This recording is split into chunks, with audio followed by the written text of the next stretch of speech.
After each town council meeting, the staff sits down and records a quick recap, highlighting the public meeting.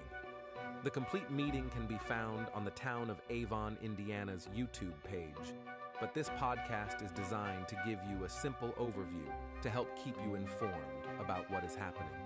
The Avon, Indiana Town Council meets twice a month at Avon Town Hall.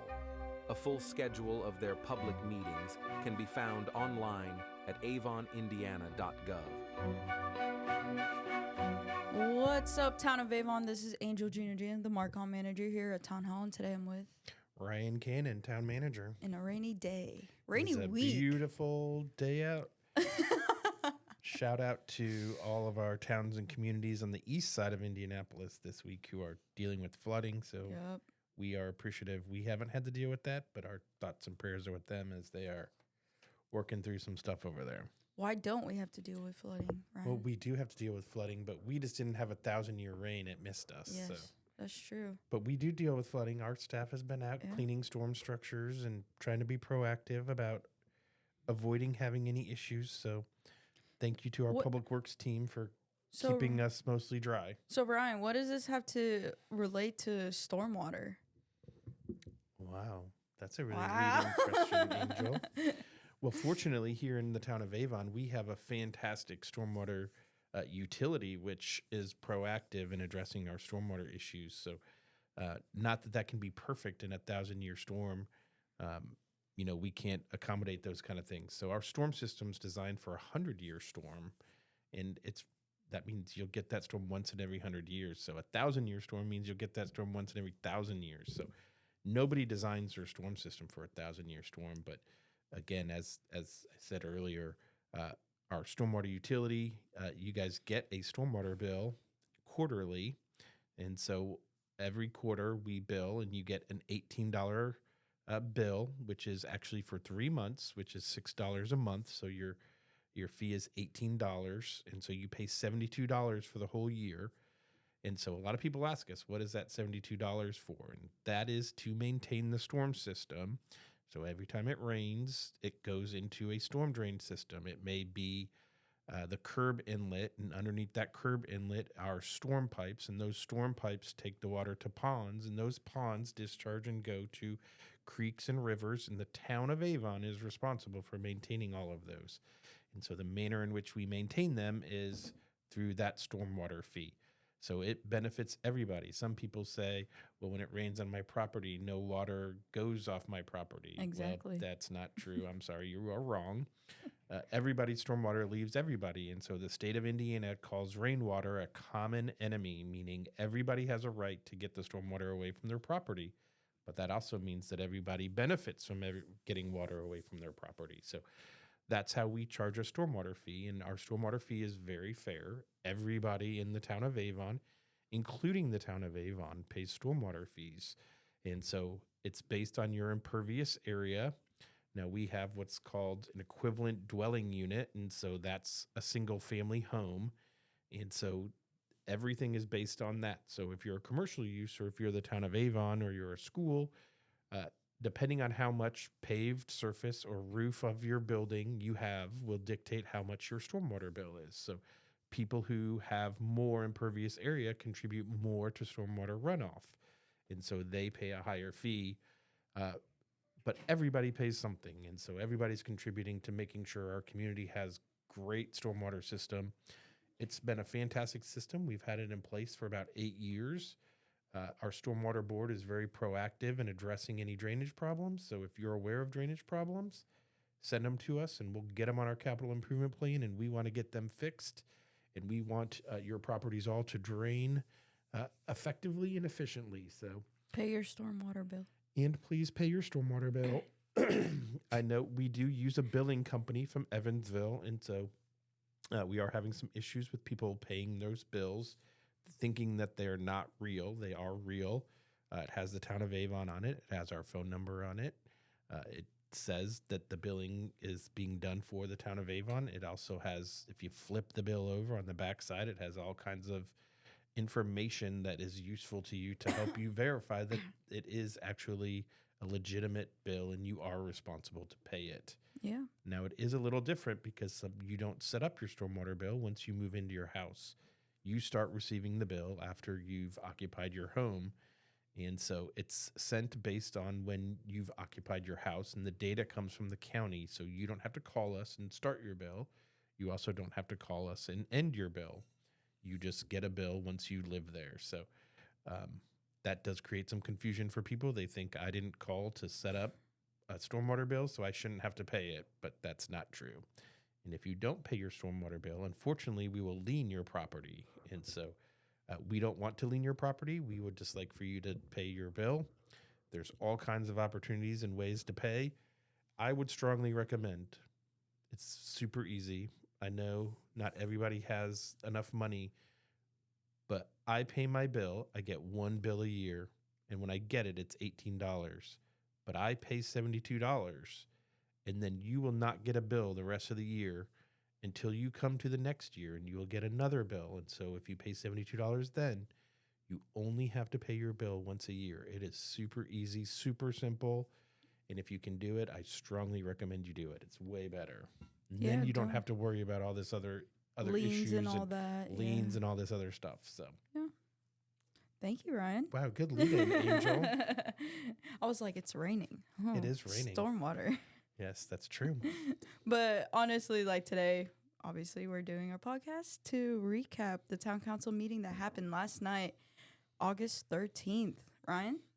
We did. We actually had a relatively quick council meeting, but again, as I suggest to you guys all the time, if you really want to get into the nitty-gritty and you want to hear about what happened, the work session is where we kind of talk about issues, come up with plans on how the council wants to move forward. So if you're interested, you can go listen to the work session. There was all kinds of stuff in there, but our town council meeting was relatively quick. I will qualify that our microphones were not working last night. So if you do go listen, you may have some problems hearing us. So we apologize for that. That was a technical difficulty. We'll get it fixed for it's our not next you, meeting. It's us. Yeah, it's not you, it's us. So we apologize. We strive our best, but sometimes technology just doesn't want to cooperate. So, so anyway, yeah, please go listen. Town council meeting was relatively quick. We did have a public comment. John Taylor, who is the interim director of the Hendricks County Economic Development Partnership, was there. He introduced the new Hendricks County Economic Development Director, who is Jennifer Chamberlain. So we'd like to welcome Jennifer to Hendricks County, and she's going to help with economic development for the whole county. And we are excited to welcome her and look forward to seeing what she can do over the next, hopefully, many years. We also had department updates on the agenda. Again, I'm not going to go through all those. There was lots of great information from all of the town's department heads on all the great things we're doing: road projects, park construction, policing, planning and building. Talked about cases before the Planning Commission and the BZA. So if you're interested in all that stuff, please go listen to their specific reports. The big topic on the town council agenda was we started our 2027 budget introduction and budget estimates by fund. Greg Garatos, our financial advisor, was in attendance in the meeting. The chunk of this discussion actually took place in the work session. The town of Avon has what we call a sustainability analysis. So while we do a budget, an annual budget, we also look ahead 3 to 5 years to make sure whatever budget we are approving is sustainable into the future. So our sustainability analysis is a fantastic tool for financial management and making sure that the town is being responsible. When I talk about budgets, the town of Avon budget is not like that of the federal government. And so local budgets are very different. So we do not run budget deficits. One, it's not legal. Two, we just don't do it. It's not good financial management. So any budget that we have is based on what amount of revenue we expect to bring in. And again, every year we actually have at least a balanced budget. In most cases, we end up actually, our goal is to exceed our budget in terms of revenue and so that we have what's called fund balances, and so those fund balances grow as a result of sound financial management, that we're actually spending less than what we're actually bringing in revenue. So our financial consultant, Greg Garatos, does a fantastic job in cooperation with myself and our clerk treasurer. We go through, we review that sustainability analysis, and we come up with, we don't allow our expenditures to drive our decisions about what our budget is. We use our revenue projections to drive what we believe are appropriate budgets. So, and then we work backwards from those. So, Greg Garatos, as I mentioned, went through the sustainability analysis with the council during the work session. And then during the town council meeting, he talked about what his recommendation is. The other thing is the town gets all kinds of revenue, and the state makes us split them up into all kinds of different funds, and each of those funds can be used in different ways. Typically, the largest fund we have is the general fund, which is where property tax and income tax revenue is put, and that pays for important services, mostly our police department. 76% of our general fund will actually be our police department, but it also pays salaries for people like Angel and I and other general people. Some of our other funds, we do get gas tax and some other revenue sources like that. Food and beverage pays for our parks department. MVH and LRS are gas taxes, and they pay for some of our public works staff and our public works projects and our paving and things like that. And so we have all kinds of revenue. I don't know how many there are here, Angel. I probably have 30 different funds. It's a lot. I'm looking at it. He's holding it, and it's a huge paper of just numbers. And this is on the website. So if you want to go look at our council agenda, the recommended summary of budget funds is on there. So you can go look at all of our funds and see where we get money. You can also see our cash balances and our fund balances in each of those funds. We also show what our previous year budgets were and what our revenue was. And then we also show our fund balance. We show our fund balance as of 2025, and we show our fund balance as of 2026. And so lots of information there. If you're really interested in nerding out on some budget stuff, it's all out there. This recommendation from our financial advisor was for the town to be able to have a $33 million budget in 2027. And so the next step in the budget process will be for the department heads to then start presenting at our next meeting. They'll present on the general fund, and then the first meeting in September will present on the non-general fund, which is all the other funds.